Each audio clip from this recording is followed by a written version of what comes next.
Phone up, don't I? That will help. Good morning, everybody, and welcome to the Inside View with Teddy Panos here on InsideLowell.com. I am your host, Teddy Panos, here in the Inside Lowell studios in the beautiful executive building on 100 Merrimack Street in downtown Lowell. We come to you live every Wednesday morning at 10 a.m., bringing you some topical news features and a computer that starts to make noise. That's how I know I'm going live, though, my computer over there.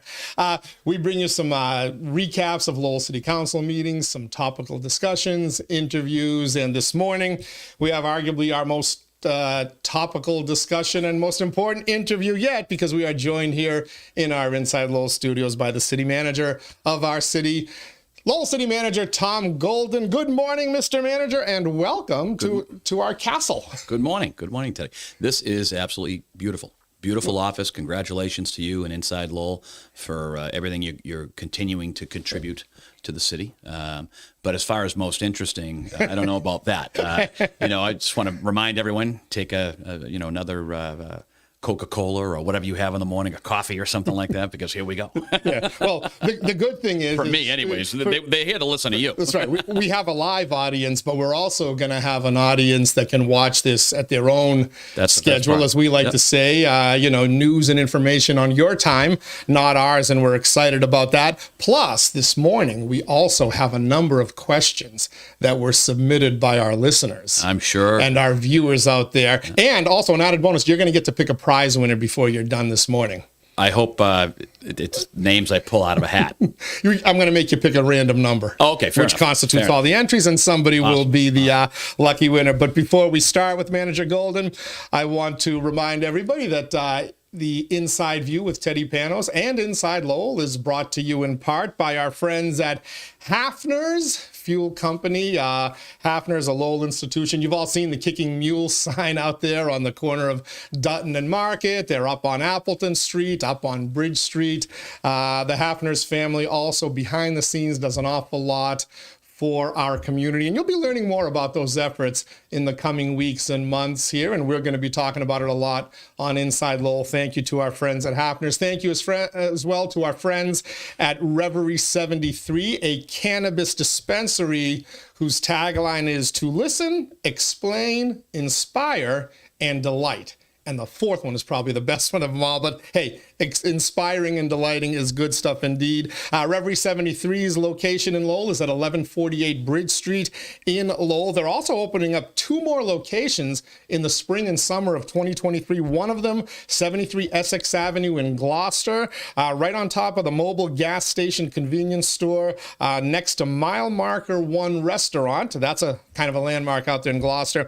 And then they're opening one on Rantoul Street, 350 Rantoul Street in Beverly. It'll be located right across the street from the Pickled Onion restaurant. So you try some cannabis products, get them to go, get some takeout food, and you're golden at their shops there. And of course, their location in Lowell, 1148 Bridge Street in Lowell. Also want to give a quick welcome to our newest Inside Lowell sponsor. And for that, we go right up there to the Inside Lowell whiteboard up there, and you see it. Welcome, Washington Savings Bank, the newest member of the Inside Lowell family, coming on in as a breaking news sponsor. That means something to us here internally, Mr. Manager. Welcome TIPA, though. It's spelled wrong. It's TIPP. It's TIPA. And then we had Batch in here recording a couple of podcasts that you're going to see in the coming days, and he wanted to leave a welcome note for you. You're right, Batch. Yeah. 1P, Batch. Batch, come on. Talk about the ultimate You know difference. better. I mean, he knows better. Yeah, he probably helped give you that nickname, didn't he? So thank you to Reverie 73, to Hafner's, and of course to Washington Savings Bank. And if you would like to become a sponsor of Inside Lowell, get your message out to we are this close to 10,000 website users, unique website users in just a little over a month, and we're well over 30,000, almost 35,000 Facebook users. Send an email to sales@InsideLowell.com, sales@InsideLowell.com, or send one directly to me, Teddy Panos at InsideLowell.com. And with that, let's get to the serious stuff here. No city council meeting last night, Manager Golden, but a lot of stuff going on. And let's go back to Monday night first, because you you had a late night working. Yes. And a lot of folks commended you for actually being on the scene, as was Mayor Sokari Cha. But a water main break that, and we get these a lot, city like Lowell, old infrastructure, right? Old waters and pipes and whatnot, they break. Rarely have I seen this kind of damage to the point where you're evacuating elderly and disabled citizens from the City View Towers, more commonly known in the old Archambault That's correct. Towers. What happened? How did it get so bad? So first and foremost, as you stated, Teddy, water main breaks happen often. So it's not really that exciting, to be honest. Quite frankly, that night we had another 10-inch break, which barely went noticed, with the exception of the about 15 or 20 residents that were affected by that. But so what happened, we had a 12-inch break. It was an old cast iron piece. It severed completely. We had to replace about 7 to 8 feet of piping. That, unfortunately, the topography of the land rolled right into 4 houses, as well as the Lowell Housing Authority basement. So that's really where the problem started. If this was just like most breaks we have, you get over there. The water is going over to a convenient, storage pipe or whatever the case may be. That just wasn't the case in this one. Just the way the topography was set, it was going downhill. There was no place else for the water to go but right to where it did the most damage. How long did it take to get it repaired? I heard some reports that it took a couple of hours to turn the water off, and there was some criticism of the water department and the employees there saying it should have never taken that long. Well, many may know this, or some may not. My dad was with the water department for 38 years, so I would like to think that I've been hanging around the water department for probably better part of my life. So what happened there is they went to go shut it in, and as often happens on some of these older systems, the operating nut or the shutoff, they actually snap, they break. So what those guys were doing, well, first of all, you have to remember, somebody saw water. So they called over, how much water? They send somebody out, this is a problem. That takes time for somebody to get over to view that. The phone call comes in, people are coming over, they're getting on the trucks, they're looking to get the shutoffs in place. And this didn't happen in this situation, but shutoffs are sometimes paved over. Shutoffs are just simply not working. So those men, because I was there actually with them on the scene, 2 of the shutoffs were not working. So they had to backtrack to shut in the water. Is it optimal? No, but does it happen? Yes. And once again, that's what happened. To criticize anybody in the water department for not being there or not being timely, I just don't think that's accurate. Is there a lack of experience, though, in the people that are out on the streets dealing with the situations? Because you have had some changes in management over there, I believe, and also some staff that has departed through the years. Are you short-staffed there? What? No. There was nothing to do with that, just kind of a perfect storm of old, Steve DeShane was there. I hesitate to give a guy that I know that's been with the department, I hesitate to give his name just because he's a friend of mine, but he's worked for the department for about 30 years. There were a couple of other gentlemen there, one over in the street department. I have to guess he's got 20. Came from the water, is over in streets. So as far as the inexperience, that's just not true. Between the 2 people I'm thinking of, 50 years of experience. So, I mean, sometimes people are just trying to, stir the pot, say this could have happened differently. It would have been different if I was there. I could have shut it off. But the pros over there, they got right on it. They figured out what was the problem. They started digging immediately, while others were still trying to shut it off. So having been on site, knowing there were more than 2 water department employees, but knowing the 2 guys that I know very, very well, one from streets and one from water, I'm going to tell you those 50 years of experience there. And the issue is now fixed. It is repaired over there. There's no danger of something breaking in the near future or whatever. Well, what about the road repairs and stuff? There's always a danger of something breaking in the future. But I did talk to the chief of the fire department, who took a great command of the scene. We are going to have a breakdown as to what could be done differently and better, and how could we possibly stop water. Very, very difficult. I mean, we're talking millions of gallons of water that were coming out of this hole. But as far as how any of the city employees operated, worked, I'm not going to criticize. I was actually on the scene for quite some time, making sure people get out. Big kudos to the Salvation Army, the Red Cross, who just, shocking, right? They just showed up. Of course. Nobody had to call them. They were just there. You mean the Salvation Army didn't ask about No. ethnicity, race, or sexual orientation? They just helped people? No. Wow. It's The captain, just as a matter of fact, amazing, huh? I know the captain, pretty well as you do.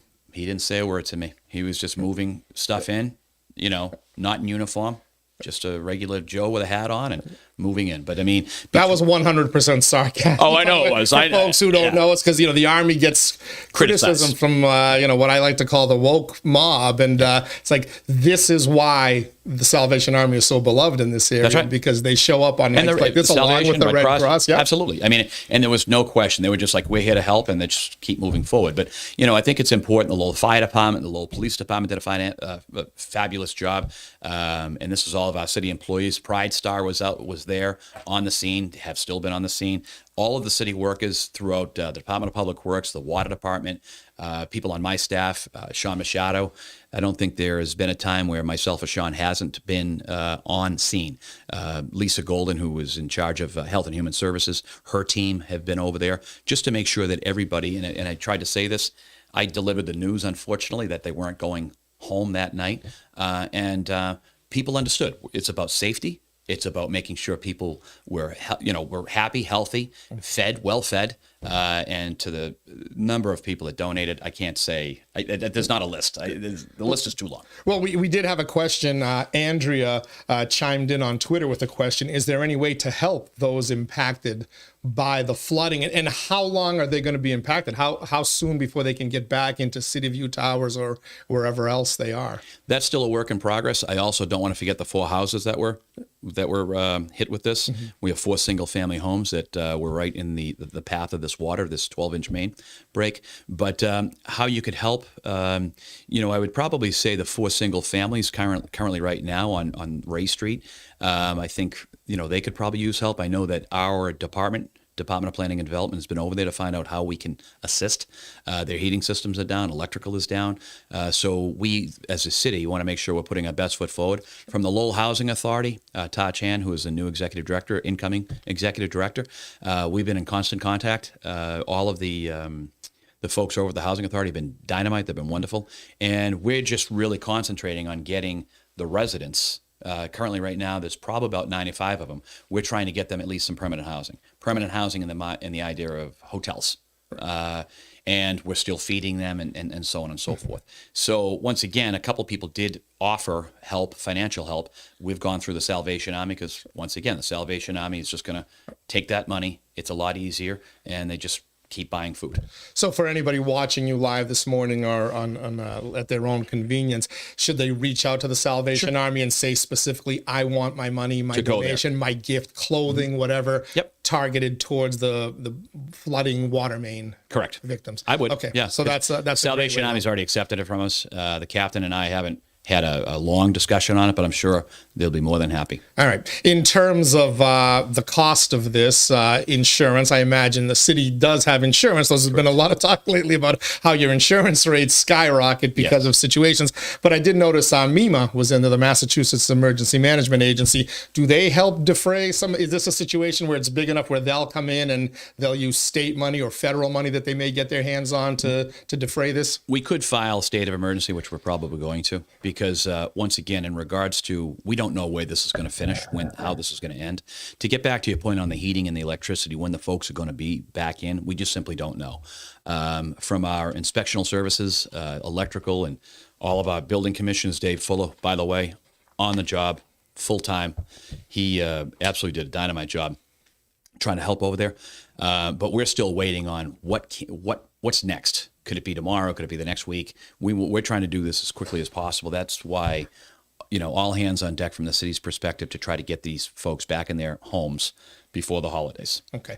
I got a question personally from somebody who kind of follows the political scene, wondering who was the emergency management director on the scene there. And we were both trying to look through the city's website. I know there was a gentleman named George Rose who I knew who kind of held that position. He's retired for a few years now. Best we could find, it's actually the fire chief, Philip Sharon. Sharon, I apologize. I always butcher his. I want to make him really French, Sharon, like a hockey player, but Chief Sharon. You would say that was a hockey player. Exactly. Chief Sharon. Is he the city's emergency management director at this point? Chief Sharon is in charge, and I have to say he took control. The Lowell Fire Department, every one of those folks, it was second nature to them. The police department, second nature to them. Bright Star, second nature to them. Nobody was getting excited. Everyone knew exactly what to do. Everyone knew, even before I even said anything, that the chief has the ball. Well, I was calling it the ball, just from a sports analogy. The chief has the ball. Anybody want anything? Anybody need anything? You go to him. You don't do anything without talking to him. And Phil Sharon, the chief of the fire department, did a great job. Okay, we're going to get back to the fire department in a second, but let's talk about something you hesitated saying, long term, you don't know what's happening. Old city, old system. You're going to see these more and more. There's an awful lot of money from the ARPA funds that has been dedicated to some of these upgrades, but they're really to kind of deal with the sewage overflows and whatnot. How can a city the size of Lowell, with the population of Lowell and the water and pipe infrastructure of Lowell, how can it possibly keep its system modern so that this doesn't start happening more and more? It seems to be happening more and more to me than I remember from decades ago and whatnot. How concerned are you that, we're going to get to a tipping point of just this old system needs to be replaced and quickly? There's about 215 miles of pipe, and a lot of it's cast iron. We do, I think we're very aggressive. In 2019, I was not here. I believe the number is $37 million. We have things going out right now to the tune of about 3.5. That's not in front of me, so I do apologize about that. In regards to monies heading out to fix certain sections of the water department. People want to know, was the water is safe. The water is the best in the area. We get awards for it all the time. But in regards to the brown water that people have been talking about, this does get mixed up when it happens. Usually, typically, run your water. It should clear itself. But getting back there, we have many, and I know one of the councils, we talked about this, we're going to be filing this to put out forward what has been happening 2019, 2020, what we have been replacing. So financially, we are making a serious commitment. We have been making a serious commitment, but we have 215 miles of piping that we would need to be going through. I think that we're going to continue to experience, the 12-inch breaks, the 10-inch breaks. Once again, on the same night, very, very rare. On the same night, we had a 10-inch break that only affected, I say only because it was a big deal to those 15 people, right? But it affected 15 people in and out of there. No one else even knew about it. It just, it's like it didn't happen. With the 12-inch break, it's like it didn't happen. We'll have that paved hopefully by the end of this weekend, maybe into the beginning of next week. If you went on vacation last week and you didn't read the paper or get into Inside Lowell, when you drive down when you drive down those streets, you won't know. Right. Okay. So. If you had it to do over again, would you have dedicated even more money through the ARPA funds to try to speed up the repair process? It's such a massive amount of piping. It's a massive amount of piping. We could take the entire ARPA funds of $67 million and put it into all of our CSO. We still wouldn't have enough money. We could take that into our water system and still not have enough money. I think we're doing exactly what we can do right now. And at the same time, we can go through ARPA and talk about the great things we're doing there too. I think the biggest thing with the ARPA funds, we're really looking at those one-time expenditures. Not all. I want to be very, very clear on that. Not all, but the vast, vast majority is going to be one-time purchases to try to get the city back on top. I mean, we can talk about fire trucks, fire vehicles. We were spending $6 million at one point. Now we're going to be spending up to $10 million. My goal is to have an entirely new fleet. You also have a certain time period. It's only a couple of years that you have to spend this money. And even if you were to dedicate it all towards the water and sewer system, there's only so many different road digging projects you can put on it, and that's another at thing one too. Given time, right? A lot of people, and I'm learning this myself, talking to the engineers really have to mark this out, put this together. This does take time. We have to have this money expended by 2026. Some will say, oh, it could get extended. I'm not hoping on an extension. I want all this money completely spent, committed by 2024 and out the door by 2026. Okay. If they so desire to stretch it to 2027, I hope we don't have a dollar left by December 2026. You are watching The Inside View with Teddy Panos, live with Lowell City Manager Tom Golden. Want to remind you that this morning's broadcast brought to you in part by our friends at Hafner's Heating Oil, gas stations, a number of other energy services, and really a Lowell institution does so much for the community. Hafner's, it kicks. We want to thank them for being partners with us here at Inside Lowell, as well as Reverie 73 Cannabis Dispensary. Their Lowell location is at 1148 Bridge Street in Lowell. Opening 2 more locations, by the way, in the spring and summer of 2023. One at 73 Essex Avenue in Gloucester and one at 350 Rantoul Street in Beverly, both located next to some landmarks. The one in Landmark Restaurants, as a matter of fact. The one in Gloucester right next to the Mile Marker 1 restaurant, and the one in Beverly right next to the Pickled Onion restaurant. So thank you to Hafner's and Reverie 73 for joining the Inside Lowell family and helping make these live podcasts possible. And thank you as well to our newest sponsor. Yes, there they are on the Inside Lowell whiteboard. Washington Savings Bank. Very excited. Now talk about another institution. Manager Golden, right there on the corner of Middlesex and Central Street. Though the address is technically Middlesex Street, but they do so much as well for the community. And I'm sure in the case of the flooding, Washington Savings and all the other local institutions have really stepped forward to offer help, right? We're talking about Washington Savings right now. Jim Hogan is, we have an opportunity to call him. He says yes. That's it. Mm-hmm. Well, Jim, hold on. You gotta wait to hear what I'm going to ask you. He's like, no, yes, we're in. How can we help? So, and so many of the financial institutions and so many of the let's talk about our legacy organizations that have really built Lowell. And we're standing on a firm foundation of legacy organizations that have continued to push Lowell forward for decades. Older than you and I, Teddy. Yeah, but to me, that's the one thing that sets us apart is we have a connected business community and a lot of individuals who have never really left Lowell. Mm-hmm. And when there's a need, they step up. And we saw that Monday night. It was heartening to see. I'll tell you, it was a long day, a lot of time spent. But being on the scene with the men and women that were making it happen, I think it does make a difference. I think that I had spoken to one of the gentlemen who was responsible to making sure that got wrapped up about 3:30, and we were discussing, what time did you get out of there, what time I got out of there, and it was a late, cold night. But those guys, the men and women of the city of Lowell, were working extremely hard. Very, very hard. And that goes for, once again, I could go right down the list, and I forgot MEMA. I forgot to thank MEMA as well. But when you talk about the fire department, the police department, Pride Star, all of our city employees from the water department, DPW, the commissioners, it was all hands on deck. And it was an order of operations that flowed so nicely. The senior center is still working right now, making sure that our residents of the city are safe, warm, and well fed. That's what we care about. Awesome. We mentioned the fire department in that list. Let's talk about them. Fire Chief Sharon. Two different things going on with the fire department since we last chatted in a broadcast.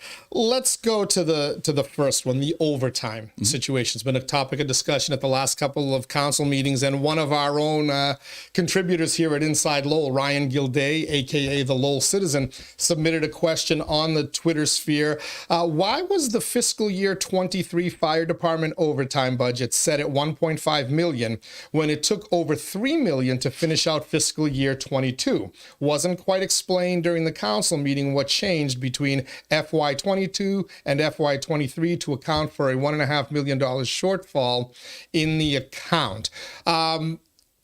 If you're able to specifically answer that question. Well, first of all, he's got a great recap. I read the recap, and I'm at the meeting. So, anybody that's watching that, if they read the recap, it's pretty darn good. But, I think it's important to kind of go back into the history of what's been happening. And when you start talking about from just recent history, 2021, 2022, into 2023, some, not all. This could get long and drawn out. But from the perspective of the number of brownouts that we used to have, what is a brownout? Is when a company is closed. What is a company? When you're looking at, let's just say for a moment, Teddy, since we're on the air, I can do this, right? Your traditional firehouse. You have a pump truck and you have a ladder truck. One of those companies is, just call it the pump truck. That has been closed. It has been closed because we don't have enough people. So in 2021, there was 691 brownouts. In 2022, there was 230 brownouts. In today's date, from the beginning, there's been 4 brownouts, and the 4 brownouts have been predominantly due to mechanical. So we've not browned out 227 times. So there's one reason for the overtime increases. The second reason would be, if we can play this out for a second, you and I are on engine or ladder X. I don't want to say which because it doesn't really matter, but we're on engine X. And as I understand it, I'm working it, you're working it, and let's pick on Bob here, right? Well, if Bob went out on 111F, which is an injury, because of the lack of, because of the number of firefighters we do not have, we're lacking in numbers of firefighters currently right now. So Bob, mythical Bob, is out on 111F. He hurt himself. 111F is something when somebody is hurt, they go out on a medical, they rehab themselves, and firefighters are great at coming back. The one thing they do is they love to come back to the actual firehouse to work. But as Bob is out, because of the lack of firefighters that we have in the city right now, Bob's spot predominantly is hired on overtime. And that's important to know.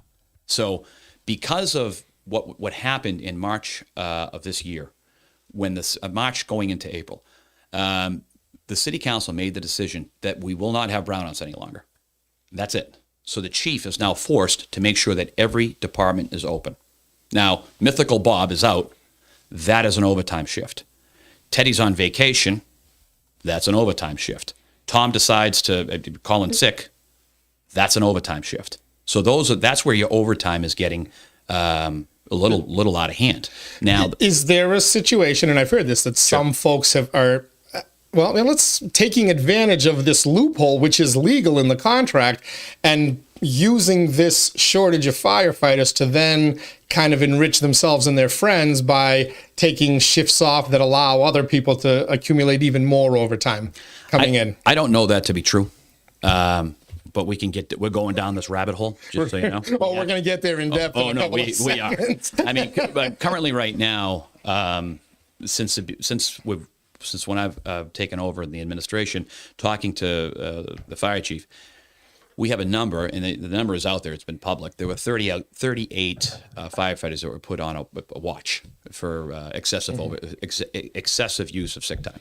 So I don't believe that to be true. There's a lot of folks. You still have COVID hanging around. You still have people that are getting sick. I don't believe, comments like that. I think of the comment like the water department could have did it better. There's always going to be somebody throwing something, throwing someone down the stairs and saying they're not doing good enough. They're not doing their job. Not until I see it, not until it's proven. But I can tell you what is proven. 38 people are, using excessive overtime. Item number one. We do have 173. Firefighters right now, 15 more, and be 188. So 188 total. But what is important to know, 15 of those folks are not on the trucks. We only have 173 to pick from. We need to get to 213. So we are down a real number of firefighters. I think that is one of the drivers that pushes this overtime higher and higher. But remember, in just that easy engine X, ladder X, you and I work together and Bob is out. Because of the lack of the number of firefighters, the sheer number of firefighters, that's an overtime shift. But the reason I kind of pay a little more attention to those charges, that there's some kind of manipulating, again, nothing illegal, but these are the I've heard the same thing. These are the loopholes. Yeah. Your predecessor took the unusual step of going outside the fire department to try to bring somebody in, which quickly got, there was so much turmoil within the department. He backed out, and Manager Donahue ended up going with now Chief Sharon for that. But to go outside there says to me, the manager saw something wrong and figured, I need an outsider to fix it. Here you come along and you didn't appoint a new chief, but you put somebody second in command. That's correct. That leapfrogged a bunch of people who thought they should have been in line for it. And now that's causing some acrimony, from what I understand, in the rank and file. We're talking, of course, about your appointment of David Keene, lieutenant, as the assistant to the fire chief.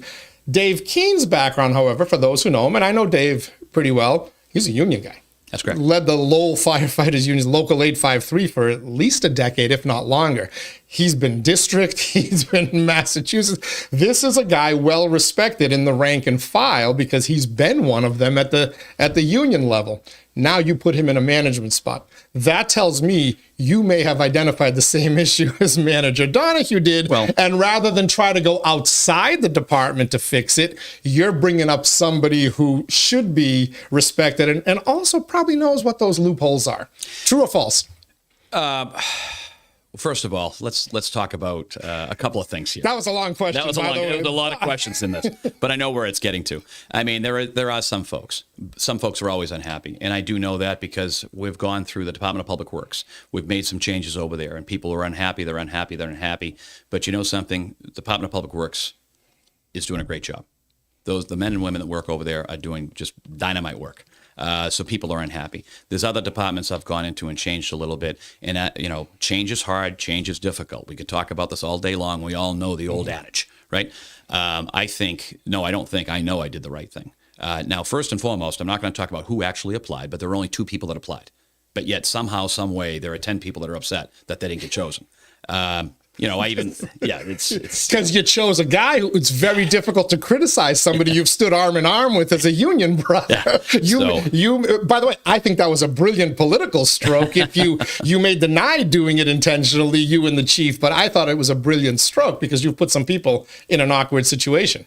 Well, once again, I can speak to what the facts are. I can't speak to what sometimes, people screenshot stuff to me, and it's very interesting. I probably have 28 years of friendships of people on the fire department. So sometimes I hear things, and of course it's kind of funny.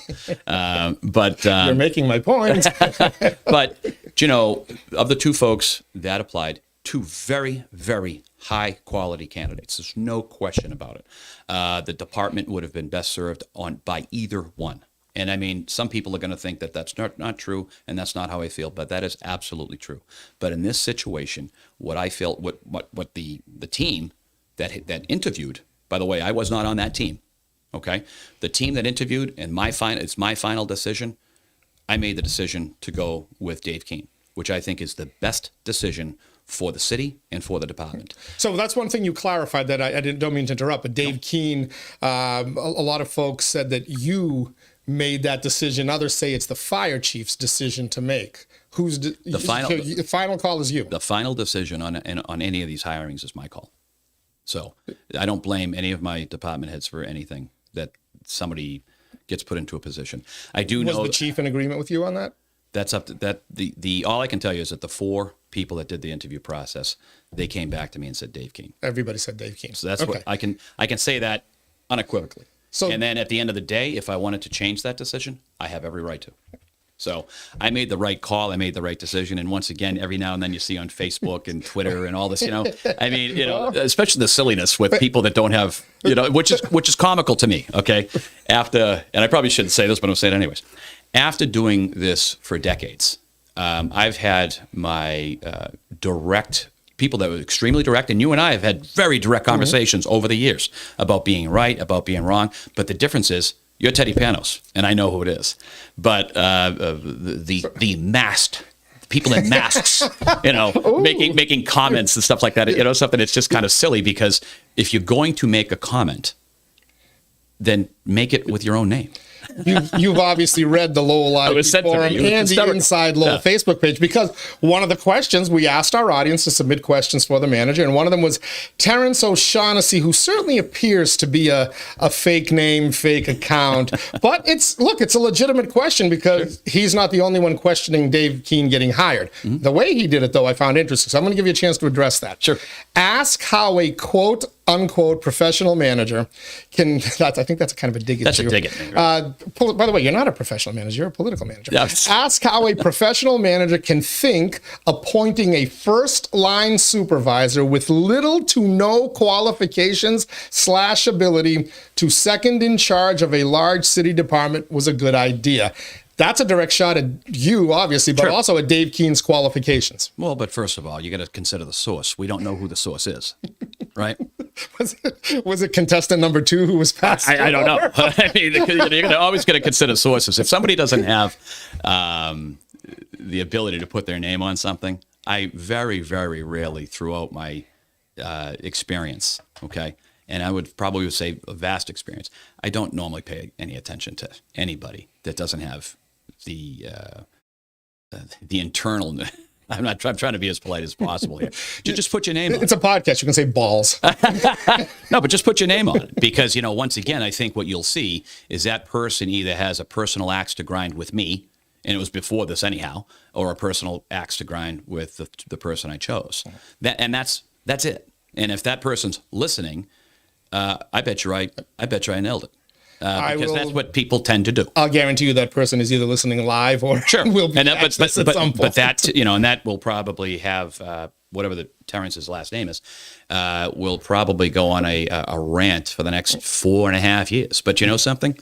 Own what you say. And I bet you it has something to do against me or against Dave. Period. Personally, too. So I don't really get into that too much. And for the record, we actually broke the news about Dave Keene's appointment, and there was somebody. For the record, I did not tell you that. So. Everyone's like, you gave it to Inside Lowell. I'm like, no, I didn't. That's why it's called Inside Lowell. Exactly. More people tell you what's going on than they tell me. Listen, you haven't found the bug in your office yet. Just kidding. Just kidding. But there was a gentleman whose name escapes me, who immediately when we reported the news questioned it because he said, I'm a longtime member of the fire department. Yep. This is the first I'm hearing about it. I question its validity. We kind of said it's coming. Yep. But listen, I respect that person 100%. That person works for the fire department. Said who they are. Put their name out there, and like I said, that's the kind of guy I want on my side because he's not afraid. He's courageous enough to stand up. Even the person that questions something, with their name, that's no problem. I mean, I have people. This is a push-pull administration to a point. I have to make a decision at some point in time. But I mean, there are decisions I'm making on a daily basis where there are either 2 people applied in this position, and this is where it's kind of funny because 10 wanted it, but only 2 applied, and then I have 25 people that applied for a different job, 5 applied for this. So you have the opportunity to make one person happy and the other 4 upset, one person happy and the other 24 upset. And that goes with, I wasn't chosen because it's political. I wasn't chosen because of this. And of course, the shot that said person, the quote unquote professional manager. Well, I'll tell you what, a professional manager, I don't know exactly what that means, that term means, because the last time I checked, there is no professional manager status through any college you can go to. But I mean, if having a small business, being in government for 28 years, having a degree in business and then a master's in business, if that helps me become a better manager, so be it. But I also don't think that having a degree doesn't make you qualified for practically anything. Hard work, putting your head down, getting the job done is really what this is, in my opinion, what it's all about. It's what my family has always been about. I was very lucky. My sister was very lucky. We're first generation folks in my family to go to college. So people relying on degrees, sure, engineers, and as you know, most of my friends are engineers, some way, shape, and form. You want to be a CPA? Absolutely. You need specialized training. You want to be a doctor, of course, or a lawyer? Yes, specialized training. But I mean, I think that, hard work, putting your nose down, getting the job done, listening to people, and trying to make it better tomorrow, whatever that is, that's the secret to the success. Sure. Not hiding behind something and making accusations. And to me, the discussion about what makes a leader ended when Marty Meehan, who had absolutely no experience in academia except that he attended school, did to you. There's your evidence right there. What a politician can do when they know how to lead. One of the number one things, and I'm glad you brought up Marty Meehan, because I've been working with the University of Mass since the day I left. Okay, I know many of the people up there. One of the biggest critiques of Marty at the time was he didn't hold a PhD. And I would say to some of my PhD friends up there, thank God. And I say that jokingly. And they knew, you can say that on this podcast will be taken out of control or whatever, or taken out of context. But in the context, I would say thank God, because he's thinking differently. And I actually had one of my very dear friends who taught me in my final master's course. She had come up to me and she said, you know something, Tom, you're absolutely right. I've been a doctor in it was finance. And she's like, I have only done it within the confines of a university and the protection of a university. You own a small business, and because she and I would talk about this stuff all the time. And she's like, you have real world cash in, cash out experience about how to keep people paid, how to keep things afloat, how to manage through a crisis when things happen. So I respect immensely people that take time to go to school. There's no question about it. I've done it. I was very fortunate in my family. But I don't hold anything against anybody else that doesn't go, because I think that is being narrow-minded, and you're not taking that opportunity for that person, for that that group, that one person that came to say this country is an immigrant and has become a successful business owner. And I know one or two of those folks. What's that old saying? Those who can do, those who can't teach? Teach. No, that doesn't mean that if you're in academics or whatever, you can't be a leader either. But to think that you have to have a certain degree to be a leader, I think. Well, that's what I'm saying. I hear the professional manager all the time. A leader can lead. I would love to hire Marty Meehan to run my family restaurant. I'll tell you what. My father would hire me to sub it out. Yeah, exactly. That's a Marty. A couple of questions for you on Instagram. How do I get a speed bump installed in front of my house? Speed bumps. Speed bumps are not typically the way to go with in front of someone's house. I would say if you want, you can shoot me an email, Tom Golden, TOMGOLDEN, at lowellma.gov. You can also talk to any one of the counselors about it. We can have our newly appointed traffic engineer take a look at that, look at some traffic calming measures. It would really depend on where you are, what the situation is. But feel free to reach out. All right, one more question from Instagram. What's being done to solve the homeless and housing issues in Lowell? Homelessness. Affordable housing. You're going to spend your entire tenure, however long it is, we will dealing with that. And if you fix it, by the way, you'll become filthy rich because everybody in America is going to want the answer. Well, it's a challenge. I mean, Teddy, you know that I've worked with mental health and substance abuse as a legislator for, I hate to, for 2 decades probably now. A lot of this stuff is challenging. It is something, and this is not a quote unquote political answer from the political manager. This is really just telling you what's happening. I've been talking to as late Councilor Rourke, Councilor Drink Water. I was just talking to him about some housing options. I know Councilor Mercy. So now I'm going to get myself in trouble. Every single councilor, quite frankly, is calling about housing, homelessness, and everything else. You've been chatting with them one at a time. Please. Yes. Very important. One at a time. No. Oh, no, that's, well, believe me, it's all one. Yeah. There's somebody out there thinking, is he violating? No, the open meeting law? No. That just doesn't happen the way people think it does. But no, but in talking about what the challenges are, I'll tell you, I was even talking to CSX. CSX is the new Pan Am. They're the new railroad folks. But this is how deep we're going into this. We're trying to find out how we can clean up along the train tracks for safety reasons, for everything else. People shouldn't be living outside. We've been talking to, meaning my administration, myself, been talking to Sheriff Katusian. I've been talking with Congresswoman Trahan in trying to put monies together. What are those monies? I really hope for the first quarter of 2023. And the city council is going to charge. I know they will. They're going to end up charging us with making a difference. We are making a difference right now, but right now we're putting out a lot of fires. We're putting out a lot of fires of what's happening. We've been under COVID protocol. We're trying to get those COVID protocol things lifted, but it really is a tolerance. How much are we going to tolerate? We have to get the drugs off the street. And once again, that's a whole other piece that, I think the Lowell Police Department, there you go, another group of professionals that are doing their job. So I'd like to defer the question, because we are working on stuff, to probably at the beginning of 2023.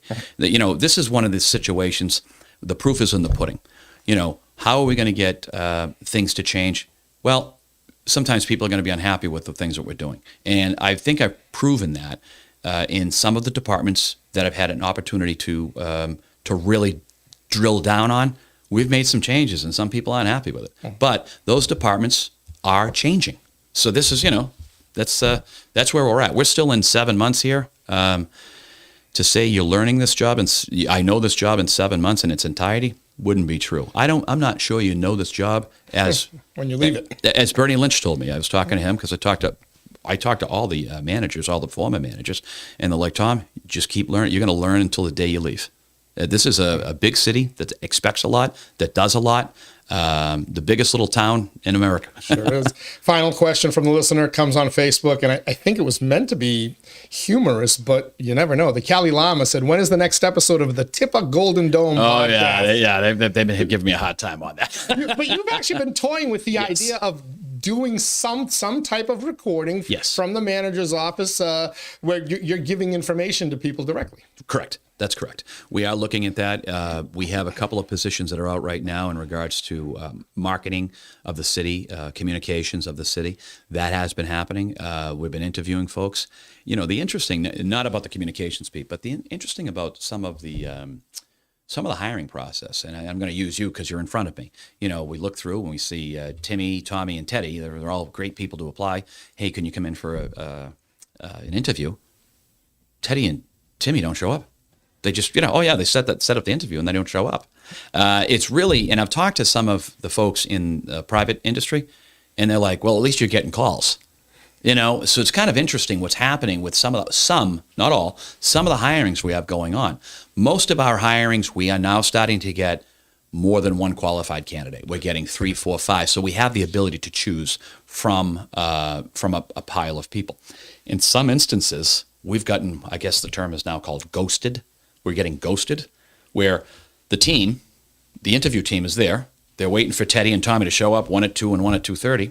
They don't show up. They don't call. They don't do anything. It's just it's a really odd time in the hiring process. you wouldn't know. Yeah. I was talking to a guy last night. A guy does filter hood system filters in restaurants and hotels where they clean the filters for. He said he's offering people $25 an hour. He can't get them to change a filter.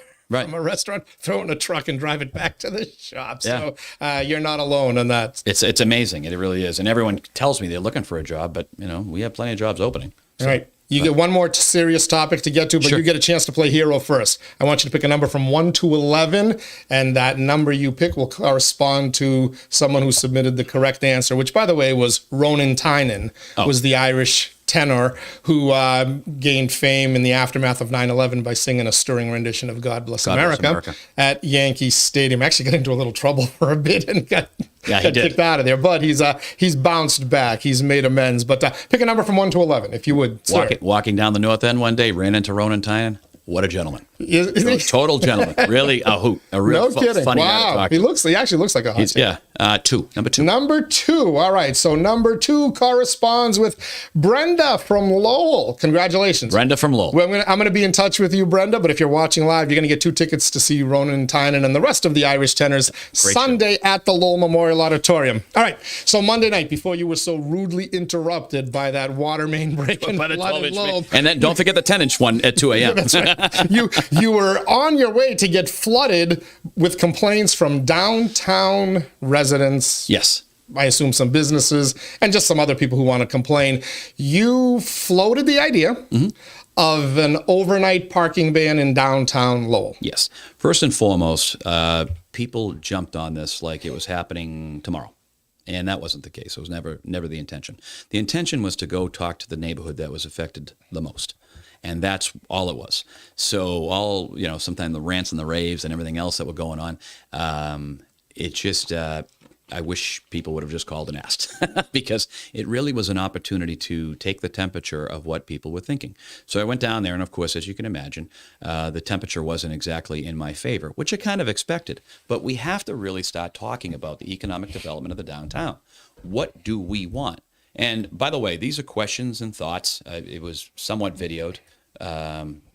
Portions of videoed. So what I was kind of stating is I'm hearing from people that they're not going to open up in the downtown because there's no parking. So how do we do that? Now, let's talk about the first problem that we have. First of all, the parking down there is, with the parking kiosks, are horrendous. We are in the process of trying to get the vendor to get us the new kiosks. So that's a work in progress. You would think in a normal business transaction, hi Teddy, do you have 150 terminals? You say yes. I say I want to buy them, and then they get delivered. That's not the case. They require microchips from China, which is impossible to get. But once again, Teddy, I want 150 salads. Sure, I can do that. You know what I mean? No, I can't find the lettuce. My father went to Market Basket last night, sold out. Anyway, but you know what I'm saying. I mean, in the the B2B, in a business to business concentration, you go out and look to buy something, you buy it, and it's here. So everyone's like, you guys need to fix this. Yes, we know that. So this is a prequel of what is to come. What is going to happen with downtown? What do we want downtown to be? My idea, and it still stands, my idea, doesn't mean it's going to happen, right? And I told the folks this, is that the safety of the downtown as for cleaning, for cleanliness, as well as getting rid of ice and snow through those small 1-inch storms, would be to clear the streets, get it completed, so our business district is clean and clear of ice at all times. That was not met with the same enthusiasm that I was hoping. So that's okay, because what we did get committed from people, and they have been emailing me, I would love to meet with, me, you, Teddy, Jimmy, Lisa, Mary, whomever, and would like to meet in a working group to find out what is possible. What should we be doing? Should we be 8 a.m. to 8 p.m. Holding people accountable at the parking kiosk? Why? And you maybe want to answer this or maybe not. You're a downtown business. People should be able to pull up, have their dinner, or come in for takeout for an hour, hour and a half, whatever the case may be, and then continue to move forward. And that's just what we're trying to create that turnover. Once again, this is a change from the norm. This was met with a lot of skepticism and a lot of pushback, which is fine, because no matter what people, you backtracked on it. No, I was down there to listen. I mean, I'm not going to just go out, willy-nilly and start changing stuff or ask the council to position the council. If I would have brought that before the council to change that, there would have been those 20, 30 people screaming about it, right, and, not happy about it. And, some of them, they all had valid points. But can we overcome those valid points? So that's where we are with that. It's a work in progress, as there's so many things in the city that it continues to be a work in progress. Maybe it'll be a successful piece at the end. Maybe it won't be. I don't know the answer to that. So it's an interesting discussion to have. And first of all, we have a parking lot at Athenian Corner Restaurant, so we don't really have a dog in this fight. I agree with it. I backed it back in 2013 or 2014 when then City Councilor Corey Belanger brought it forward, and Kevin Murphy ultimately thought about it but didn't end up acting on it. There was a lot of opposition then. Corey, of course, got hammered. He happened to own a downtown business without a parking lot, and he was being self-serving and that, blah, blah, blah. You know how they go after you when they don't like an idea. But it's not a dumb idea. It has a lot of merit. And just so people understand, I did a quick search last night, 15 minutes before putting the kids to bed. Mm-hmm. But I tried to find similar communities to Lowell and what they do. And to our audience members out there, you'd be shocked that Lowell is actually the exception, not necessarily the rule. Just one example, Lawrence. They have an odd-even system on some streets, which can get confusing, right? During certain months, you park on the odd side of the odd number. Like, imagine that one when you ticket somebody or two of them for that. But they have an outright ban on many other streets. As a matter of fact, most of their streets, you cannot park overnight in Lawrence. Haverhill, from November 1st to April 15th, they do an odd-even system. Boston does allow overnight parking, but they will ticket you up until 8 p.m., which will, so if you come home at 5, you get a little bit of a problem, right. Or you come home at 6. So Worcester, December 1st, they kick in their overnight parking ban. Nashua, New Hampshire, a city that a lot of folks say, why can't we have a downtown like Nashua? Nashua has a year-round parking ban on their streets. Manchester, New Hampshire has a year-round odd-even system. Tewksbury, November 1st through March 31st. Lexington, December 1st through April 1st. Framingham, year-round odd-even. Watertown, Thanksgiving weekend to the first weekend in April. Marlborough, Shrewsbury, all of these communities and many others, because I stopped after 15 minutes, have some semblance of an overnight parking ban, parking restrictions. So what you're thinking about, or it's not on the stage of you proposing it yet. That's correct. But what you're thinking about is not that unusual, and I would imagine you probably knew a lot of what I just what I just read. Well, once again, what we're looking for is the cleanliness and the safety of the downtown. And now, if the downtown is a neighborhood, I believe that to be true. Someone say, no, it's our business district. I think it's our neighborhood business district. I think this, something that needs to change. We need to get that positive vision of, I want 2 more restaurants. As a matter of fact, I was talking to your dad about it one day. He goes, how do you change this? And I think I told you this. And he said, more restaurants. And and quite frankly, he said this to me years ago, so I've had a lot of time to think about this. And he's like, Tom, more restaurants. Sometimes they'll go for Greek food, sometimes they'll go for Italian food, Chinese food, steak, whatever the case may be. He goes, that's what I think will really drive this downtown.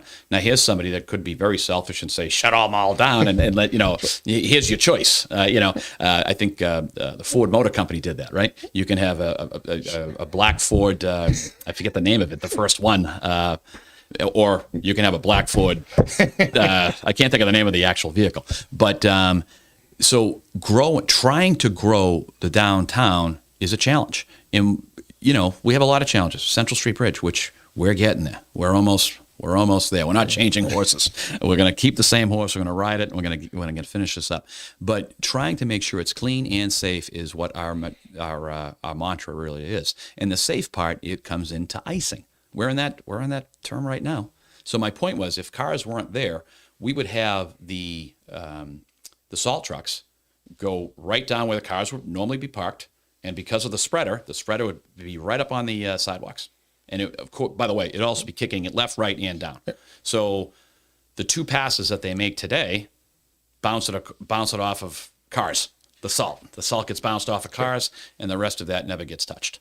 And it's 1 inch at a time accumulation, and it's an absolute nightmare. It becomes a slip and slide, and it never touches the sidewalk. That's just the general thought process. But with the assistance of the Downtown Neighborhood Association, I do believe I'll be talking to at least 4 or 5 of them, and we'll sit there, have coffee, talk about these 15 groups, talk about what is best for the downtown, talk about what business owners need, and I think we'll get to a resolution.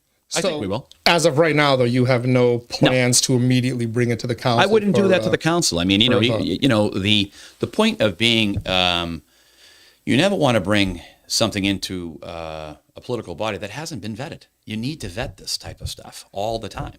And this is something of a change. This is a difference. This vetting process in the legislature always happened in committee. The committee process would go on for hours. I can't tell you how many hours I sat there and listened to testimony for and against on issues. And to some extent, even now, the committee process of the city council is really starting to do that as well. They're really engaging more. Last night there were 2. We may not have had a city council meeting, but I think there were 6 councilors there, 7 councilors, and 2 zoomed in. So because of the committee hearings that were held last night, and we could get into that, but that would take us another hour as to what they were. They were talking about the actual policy of the city, and that's the legislative function.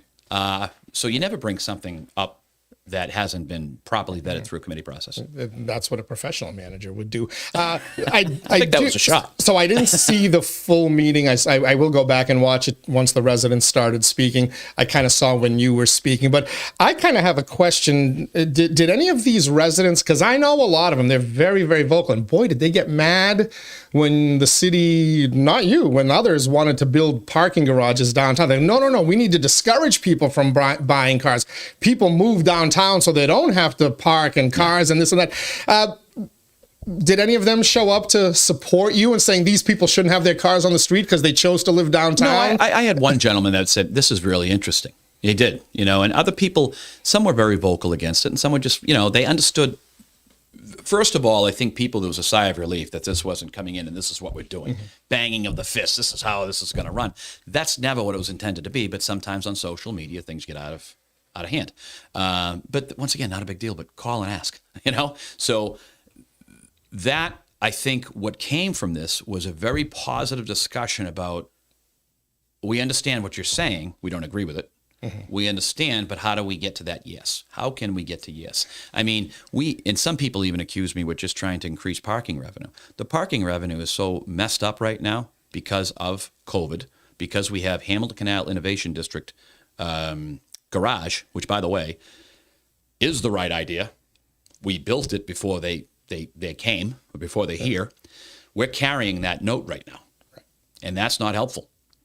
That does not help with our enterprise fund, which is the parking garages. That's something that's a serious discussion. So no, was I trying to get the 70 cars off the downtown street to get them into parking?